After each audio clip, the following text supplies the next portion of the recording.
Before the sun rose over the Persian Gulf, a new chapter in the US-Iran confrontation began.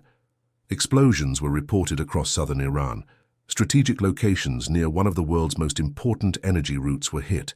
Ports, transportation networks, and military positions became part of a rapidly expanding battlefield. And Iran's response was immediate.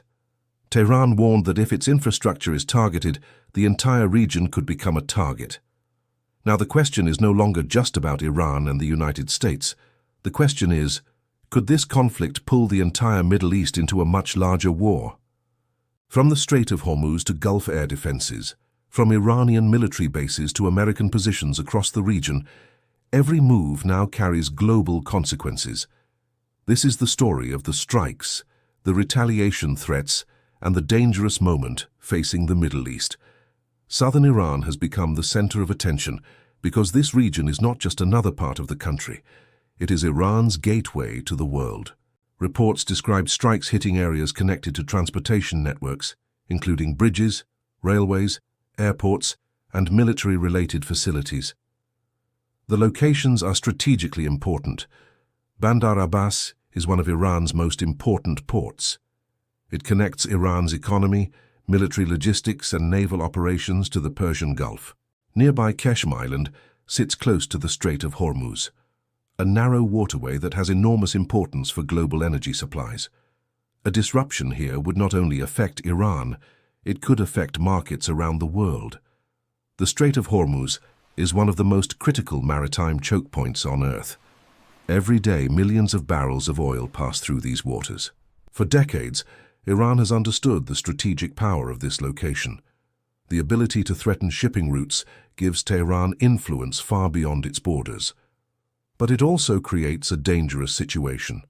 Any military escalation around Hormuz could impact oil prices, international shipping, global inflation, and regional security. A conflict near this waterway is never just a local conflict.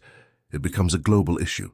The United States says its operations are focused on weakening Iran's military capabilities. American officials argue that targeting military infrastructure reduces Iran's ability to launch attacks against U.S. forces and regional allies. Possible objectives include reducing Iran's missile capabilities, damaging air defense networks, limiting naval operations, and disrupting military logistics. But every military strike creates another question. Does it reduce the threat, or does it create a stronger desire for retaliation? Iran's response has been clear.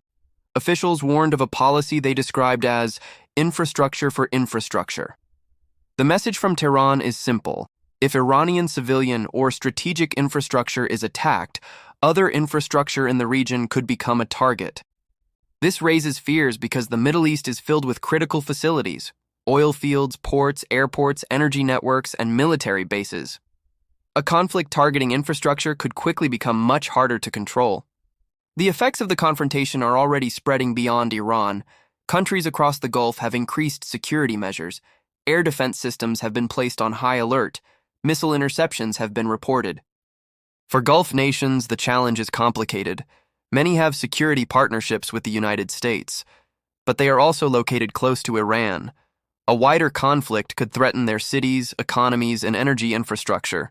Countries like Qatar, Bahrain, Kuwait, and Oman now face a difficult balancing act. How do they protect themselves without becoming the next battlefield?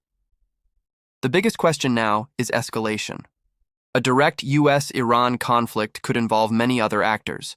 Possible flashpoints include Iraq, Syria, Lebanon, the Red Sea, and the Persian Gulf. Iran has a network of allies and partners across the region. The United States has military bases and alliances throughout the Middle East. A single miscalculation could create a chain reaction. History has shown that wars often expand not because leaders want them to, but because events move faster than diplomacy. There are three possible paths ahead. First, de-escalation. Back-channel diplomacy could prevent further attacks. Second, limited confrontation. Both sides could continue strikes while avoiding a full regional war. Third, major escalation. A direct attack on energy infrastructure or civilian centers could change the entire situation. The next decisions made in Washington and Tehran may determine whether this remains a contained once again standing at a dangerous crossroads. The latest strikes show that the conflict is no longer only about missiles and military bases. It is about power, energy, alliances, and the future balance of the region. The world is watching, because what happens next in the Persian Gulf could affect everyone. If you want more analysis on the changing balance of power in the Middle East, subscribe to Middle East Nexus.